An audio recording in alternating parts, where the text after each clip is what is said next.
Hello guys, কি খবর আপনাদের? আপনারা সবাই কেমন আছেন? আশা করি আপনারা ভালো আছেন। আমরা তো ভালো নেই, অনেক কষ্ট পরিশ্রম করে কাজ করতেছি। তা আমাদের ভিডিওগুলো ফুরিয়ে হতে যাচ্ছে না, ভিডিওগুলো ভাইরাল হচ্ছে না। খুব কষ্ট পাচ্ছি আমরা। ফ্যামিলি ছেড়ে প্রবাসী আসি আমরা কাজ করতেছি শুধু ফ্যামিলির জন্যে। তারপরেও আপনারা আমাদের দুঃখ বুঝতেছেন না কেন? এই যে ছেলেটা নাজমুল, ছেলেটা খুব পরিশ্রম করে আমাদের সাথে।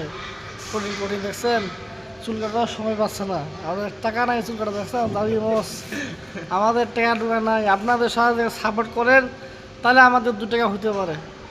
তারিখে আমার চুল কাটার টাকা হবে, তারিখে টাকা হবে। আপনাদের তা করতেছেন না, খুব খারাপ কথা। সেজন্য বলতেছি আপনারা লাইক কমেন্ট শেয়ার করুন আর ফলো করুন, ঠিক আছে? আপনাদের কথা মতো আমরা কিন্তু ভিডিও করতেছি।